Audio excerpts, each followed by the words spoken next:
नमस्कार दोस्तों, आज मैं आपको सुनाऊंगी इसका कर्जा कौन देगा। यह कहानी आपकी दिल को छू लेगी। बहुत पुराने समय की बात है।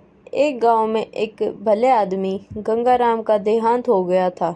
तो जैसे ही उस आदमी के परिवार वाले उसकी अर्थी को शमशान ले जाने लगे, तभी अचानक एक मोटे ताजे सेठ ने उसे अर्थी का एक पांव पकड़ लिया और बोला कि मरने वाले इस गंगाराम से मैं 2 लाख रुपए कर्जा मांगता हूँ, इसलिए पहले मुझे मेरे पैसे दे दो, तभी मैं इसकी अर्थी को शमशान ले जाने दूंगा। अब तमाम लोग तमाशा देख रहे थे। तभी उनके 3 बेटों ने कहा कि हम तुम्हारा कर्जा नहीं देंगे। पिताजी का कर्जा पिताजी जाने, और वैसे भी अब वह तो इस दुनिया में ही नहीं है। अगर तुम्हें उनकी अर्थी ले जानी है तो ले जाओ। यह सुनकर पूरा गांव गंगाराम के 3 बेटों पर थू कर रहा था। अब गंगाराम के 3 बेटे उसे कर्जे को देने से पीछे हट गए।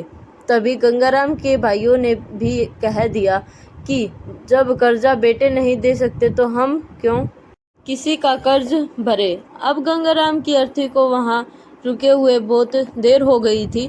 तभी यह बात गंगाराम की इकलौती बेटी तक पहुंची गई, तो वह भागी भागी अपने पिताजी की अर्थी तक पहुंची। तभी उसने देखा कि उसके पिता की अर्थी का एक पांव किसी बड़े सेठ ने पकड़ रखा था।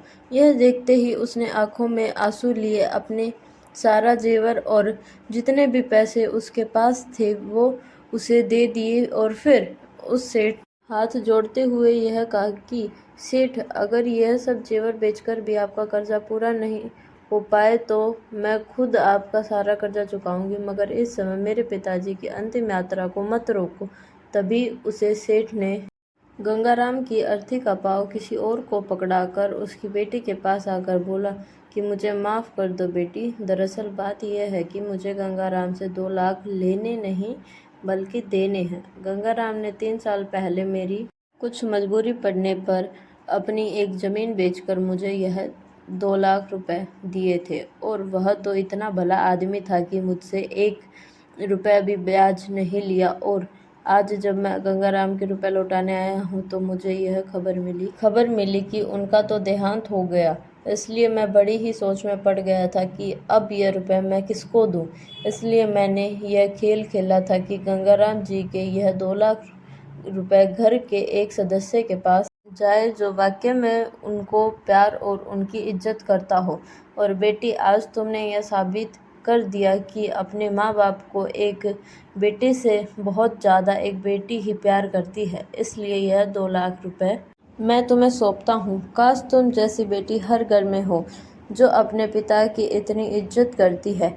यह सब देखकर गंगाराम के बेटे और भाई का सिर शर्म से नीचे झुक गया। वाकई में दोस्तों, यह बात तो एकदम सच है कि एक माता पिता को बेटे से ज़्यादा बेटी ही प्यार और उनकी इज्जत करती है। इसलिए दोस्तों, बेटी पढ़ाओ और बेटी बचाओ। धन्यवाद।